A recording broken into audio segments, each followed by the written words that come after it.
ஆழ்வார் திருவடிகளே சரணம். எம்பெருமானார் திருவடிகளே சரணம். ஜீயர் திருவடிகளே சரணம். ஸ்ரீ தொண்டரடிப்பொடியாழ்வார் திருவடிகளே சரணம். சுவாமி பெரியவாச்சான் பிள்ளை திருவடிகளே சரணம். पासुरम संख्या 36। पूर्व पासुरम में भगवान ये तो दूर होना चाहते थे, भगवान ने अपने शील गुण को दिखाकर इनको दूर होने से मना कर दिया। तब दूर नहीं गए तो हम अयोग्य है ऐसे समझकर दूर नहीं गए, तो योग्य समझने पर भगवान का सेवा कैंकर्य प्राप्त होना चाहिए। भगवान ऐसे लोगों को परम पदम में ले जाकर उनसे कैंकर्य लेते हैं, उनका भोग करते हैं। तो आழ்वार ने मांगा कि मुझे वहाँ ले जाइए, और भगवान ले नहीं गए। तब कहते हैं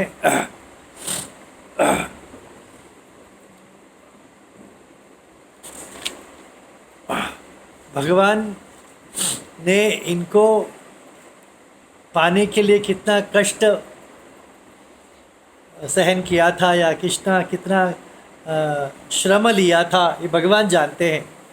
इसलिए इन्हें पुनः खोना नहीं चाहते। इसलिए यदि इन्हें जो व्यक्ति पेट ठीक नहीं है, जीर्ण नहीं होता है, पचता नहीं है, तो वो जीर्ण वो उपाधि वो व्याधि या रोग ठीक होने के बाद ही जब भूख लगेगा तब उसे भोजन देंगे, तो वो ठीक रहे, उचित रहेगा। इसीलिए तो इन्हें थोड़ा देर के पश्चात देंगे, बुला लेंगे, ऐसा भगवान चुप रहे। भगवान की चुप्पी देखकर आழ்वार कहते हैं, क्या मैं आप भी चुप हैं? क्या मैं संसार में ही मग्न होकर यहाँ ही मैं नष्ट हो जाऊँ? यही आपकी इच्छा है? ऐसे भगवान को पाने की जो तीव्र इच्छा है, उसके कारण कहते हैं। संसार के प्रति घृणा है, भगवान के प्रति रुचि है, तो इसीलिए भगवान को पुकारे हैं, आर्त ध्वनि से पुकारे हैं। भगवान भी सुन नहीं पाएंगे। ये पासुरम जो सुनते हैं, उनका भी हृदय द्रवित हो जाएगा। इस प्रकार वे पुकारते हैं। மழைக்கன்று வரை முன்னேந்தும் மைந்தனே மதுரவாரே, உழைக்கன்றே போல நோக்கம் உடையவர் வலையுள்பட்டு, உழைக்கின்றேற்கு என்னை நோக்காதுழ்வதே, என்னை அழைக்கின்றேன் ஆதிமூர்த்தி அரங்கமான கருளானே। मழைக்கன்று वर्षा के समय ऐसा कहते हैं। गोवर्धन निकाल कर देकर रक्षा किया था ना, वर्षा के समय। तो आचार्य कहते हैं, ये आழ்वारों के गोष्ठी में पर वर्षा यानी इंद्र ने जो बरसाया था वही वर्षा। हाथी यानी गजेंद्र, तो वो ऐसा गजेंद्र करके नाम नहीं लिखेंगे, सिर्फ हाथी को अनुग्रह किया था ऐसा लिखेंगे। हाथी यानी गजेंद्र। वर्षा के समय तुमने रक्षा की। वर्षा कौन सी? जब इंद्र ने रक्षा किया, इंद्र ने जब वृंदावन में ब्रज में वर्षा की थी, वही है। तो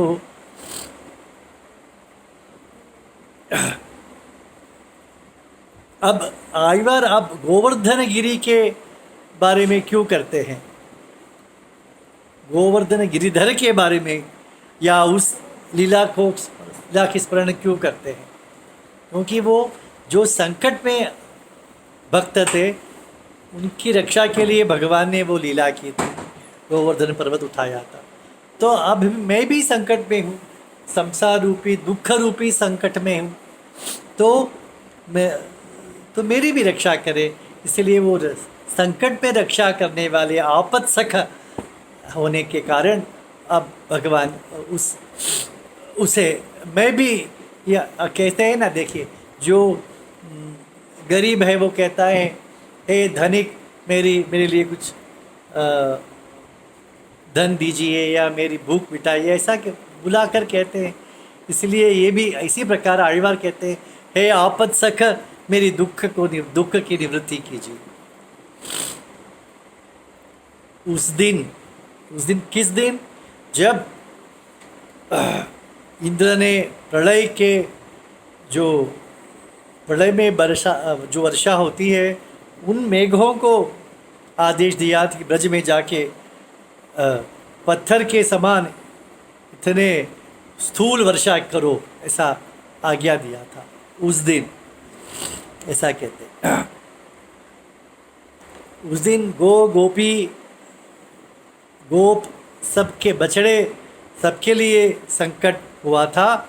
आज मैं संकट में। उस दिन पत्थर के जो वर्षा हुई थी, पत्थर के जैसे स्थूल जल वर्षा हुई थी, उस समय आपने जो रक्षा की थी, आज मैं दुख की वर्षा के कारण त्रस्त हूँ, तो मुझे आप रक्षा कीजिए। तब आழ்वार कहते हैं जब पत्थर की रक्षा होगी तभी आप रक्षा करोगे, दुख की वर्षा होगी तब रक्षा नहीं करोगे। एक पूरे गांव को दुख होगा, कष्ट होगा तभी रक्षा करोगे। सभी पूरे गांव का कष्ट जब एक व्यक्ति पे बीतती है तब रक्षा नहीं करोगे, ऐसे आழ்वार पूछते हैं भगवान से।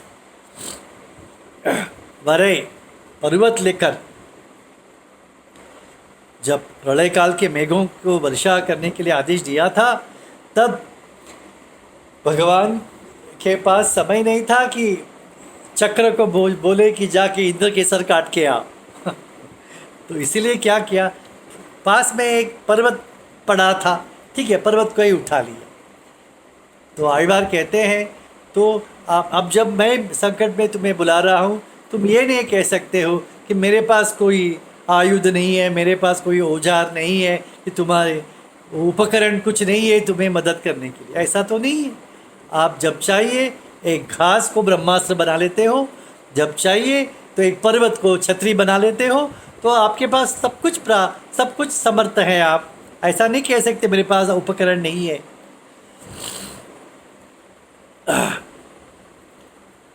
उस समय गोपी कष्ट उन पर आने के पूर्व ही तुमने उन्हें रक्षा की थी। वे उनको कष्ट नहीं हुआ, बरसात होते ही उनको कष्ट हो।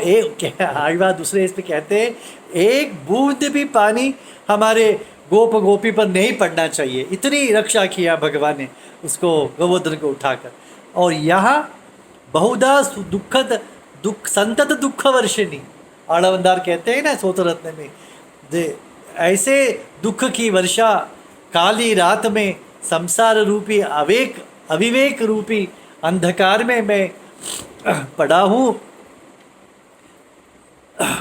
संसार रूपी वर्षा और रात में मैं दुख से त्रस्त हूँ। ऐसे जब मैं दूसरे त्रस्त हूँ तो तुम नहीं बुलाते हो मुझे रक्षा करते हो, मैं बुलाने के पश्चात भी चुप हो।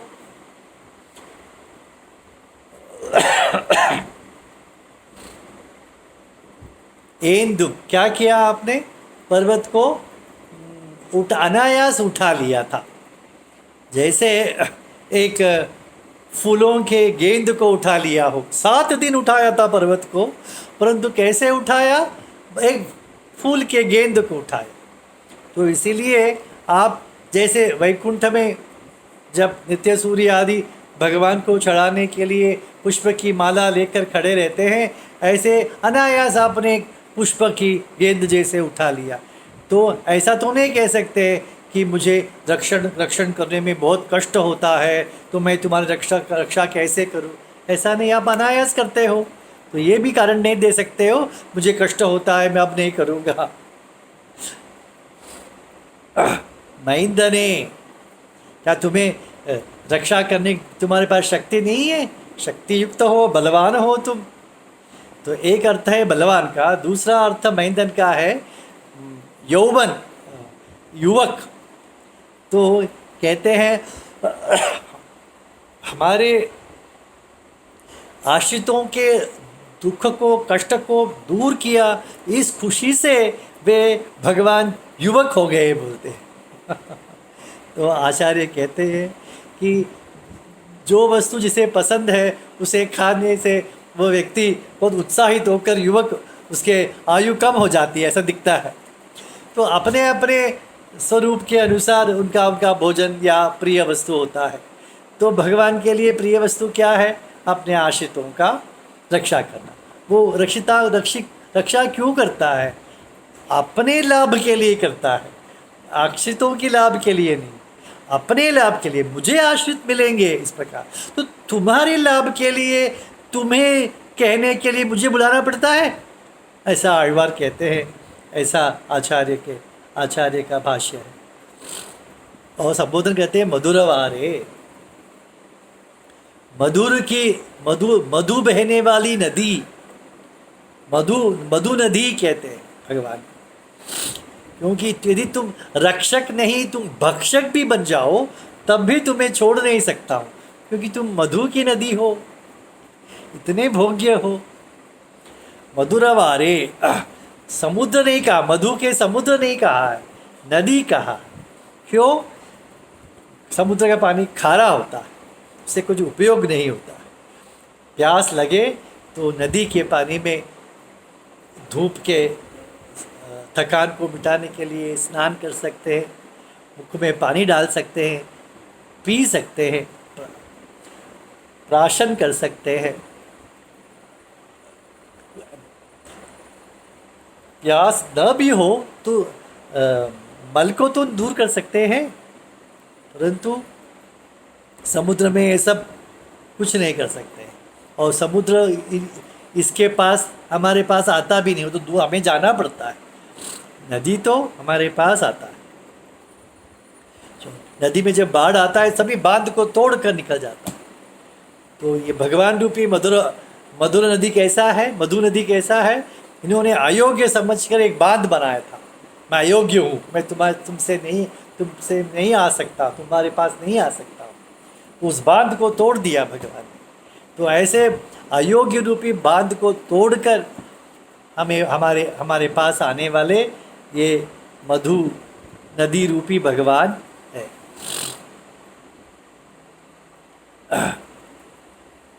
तो परम पद को छोड़कर कृष्णावतार लिया ना, उसे स्मरण करते हैं कि परम पद समुद्र जैसे समझ सकते हैं, और कृष्ण ये मधु का नदी है कि हमारे पास आया।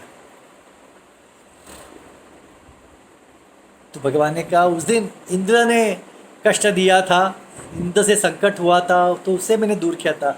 आज तुम्हें क्या संकट है? आपको क्या संकट है? तुम्हें नहीं कहेंगे आழ்वार से, आपको क्या संकट है? तो आழ்वार पुनः वही कहते हैं कि ये जो मृगनयनी जो स्त्रियां हैं, उनके आंख रूपी जाल में मैं फंसकर मैं दुखी हूँ, मैं संकट में हूँ। ये आंख तो सुंदर दिखाते हैं, हमें फंसा लेते हैं, उनके हृदय में तो कुछ नहीं रहता है, परंतु मैं उनको छोड़कर नहीं जा सकता हूँ। जैसे जाल होता है, जाल में पैर फंस जाता है, और परंतु हम जाल को छोड़कर जा भी नहीं सकते हैं, और जाल से हमें कोई प्रयोजन भी नहीं। इसी प्रकार ये स्त्रियां जो है अपने आंख रूपी जाल से हमें फंसा लेते हैं, परंतु उनमें भी कुछ भोग्य नहीं है, परंतु भगवान के पास जाने के लिए भी हमें, भगवत विषय में भी जाने के लिए हमें नहीं देते हैं, और उनके पास भी कुछ भोग नहीं है। इस प्रकार इस दुख में मैं पड़ा हूँ, ऐसे आழ்वार कहते हैं। देखिए, मैं वो गाय जैसे नहीं हूँ। गाय को तो पता भी नहीं है कि उन पर संकट आया है, परंतु मुझे जब वर्षा हुई थी, मुझे पता है संकट आया है और संकट के समय रक्षण करने वाला तुम ही हो, यह भी मुझे पता है, और मैं तुम्हें बुला भी रहा हूँ, इसके बावजूद आप चुप हैं। तो क्या वर्षा से दुख संकट आएगा तभी आप रक्षा करोगे? आंखों से जब संकट आता है तब रक्षा नहीं करोगे? जब पत्थर रूपी वर्षा कर रहा था इंद्र, तब आपने एक पत्थर को, देखिए पर्वत को पत्थर कहते हैं, भगवान के लिए तो पत्थर छोटा सा पत्थर ही तो है। तो पत्थर रूपी वर्षा से बचाने के लिए एक पत्थर को उठा की रक्षा की। तो आंख, स्त्रियों के आंख रूपी जाल से मैं एक संकट में हूँ, तो आप मेरी ओर एक प्रेम से नजर देख, आंख नहीं, कटाक्ष नहीं डाल सकते हैं? यही तो मैं कह रहा हूँ। आप क्यों नहीं देख रहे हैं? देखिए, ऐसा नहीं कहते हैं, क्यों नहीं देख रहे हैं? क्योंकि भगवान और हमारे प्रति जो हमारे जो संबंध है, भगवान के शील गुण है, इन सब को सबके कारण कहते हैं मुझे देखते क्यों नहीं आप? भगवान ने सोचा यदि मैं अभी इसके पास चला जाए तो पुनः ये अयोग्य समझ के दूर हो जाएगा, इसीलिए थोड़ा देर करते हैं। क्योंकि देखिए एक रोग, बच्चे को एक रोग हो गया है, तो वो रोग निवृत्त होने के पश्चात, रोग के समय तो भोजन नहीं करता है, रोग निवृत्त होने के बाद मुझे खाना दीजिए, खाना दो, ऐसे माँ से कहता है। तो उस बच्चे की जो आवाज़ है खाना दो, ये सुनकर माँ प्रसन्न होती है। इसी प्रकार भगवान ने इनको इनके तो संसार रूपी रोग था इन्हें, उससे वो निवृत्त हो गए। अब भगवान को मुझे अहम अन्नादो, मैं आपका अन्न हूँ, आप मेरे अन्न हो, मुझे अन्न दो, ऐसा आयवार कहते हैं। तो उसे थोड़ा देर सुनकर पड़े हुए थे பெரியபெருமாள்। उन्हें एंड्रे अड़किन्रे, मैं आपको बुला रहा हूँ, आपको पुकार रहा हूँ, मैं और कोई एरे गेरे के दरवाजे की बजाकर बुला रहा हूँ क्या? कोई रक्ष वर्ग मुझे प्राप्त होगा क्या? क्या किसी का मैं रक्षण कर सकता हूँ क्या? ऐसे अपेक्षा से आप रंगनाथ बनकर रंग में लेटे हुए हैं, तो इस जगह पर आके मैं आपसे अब आपको पुकार रहा हूँ, आपके कान में नहीं पड़ता ये? यदि आप कहेंगे कि मैं जगत चिंतन कर रहा था इसलिए नहीं, अरे जगत चिंतन में मेरे लिए ही तो है ना, उस जगत में मैं भी एक हूँ ना। जब मैं यहाँ बुला रहा हूँ आप ऐसे कैसे सुनते नहीं हो? देखिए, तो भगवान ने कहा आपने जब बुलाया, क्या उसी समय उसी क्षण मुझे तुम्हारी मदद करने की क्या आवश्यकता है? तब आयवार कहते हैं आदि मूर्ति, अरे हम सब जीव जड़ पदार्थ जैसे सूक्ष्म अवस्था में आपके पास थे, आपने कृपा कर हमें इस शरीर प्राप्त, जगत की सृष्टि की, शरीर दिया, ऐसे आदि पुरुष है, तो हमारी सृष्टि की है आपने शरीर। तो जो माता पिता अपने बच्चे की सृष्टि करते हैं, बच्चे को जन्म देते हैं, तो उसकी रक्षा भी वही तो करते हैं। और रक्षा नहीं करेंगे, यदि वो बच्चा गिर भी जाए तो क्या माँ ऐसा ही बुलाएगा? माँ को ही बुलाएगा। उसी प्रकार मैं किसी और को बुलाऊँ, आदि मूर्ति में तुम्हें ही बुलाऊंगा। देखिए कितने सुंदर।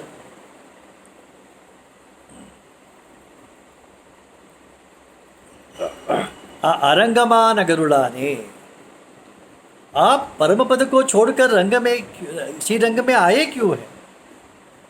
इसके लिए कोई और कुछ प्रयोजन है क्या? मेरी रक्षा नहीं करोगे तो इसके लिए आने के लिए क्या और कुछ प्रयोजन है? मैं तो कर्म के अनुसार लोगों की रक्षा करता हूँ, ऐसे तुम कहना चाहते हो तो परम पद में रह सकते थे, परम पद में संकल्प किया होता तो अपने आप सब हो जाता था अपने अपने कर्म के अनुसार। ऐसा तो नहीं है। कोई मुझे रक्षण करने रक्ष वर्ग मिलेगा, क्या किसी की मैं रक्षा करूं, इस अपेक्षा से तो यहाँ आके पड़े हो आप, और अब मैं बुला रहा हूं तो आप मेरी बात नहीं मानते। नयनो अड़किन रे, मैं यह परम पद में जाके पुकार रहा हूँ क्या, परम पदनाथ है मुझे रक्षा करो? नहीं।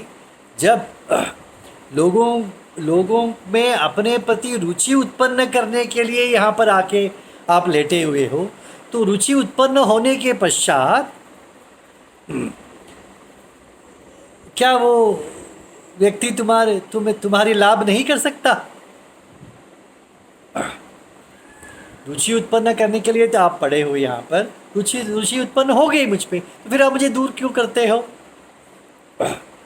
तो ये सब सुनकर भी भगवान क्यों लेटे हैं, कितना सुंदर उत्तर देते हैं। देखिए आचार्य आழ்वार, मुझे पता नहीं उनके मन में ये उत्तर होगा या नहीं। आचार्य के लिए उपमा कोई नहीं।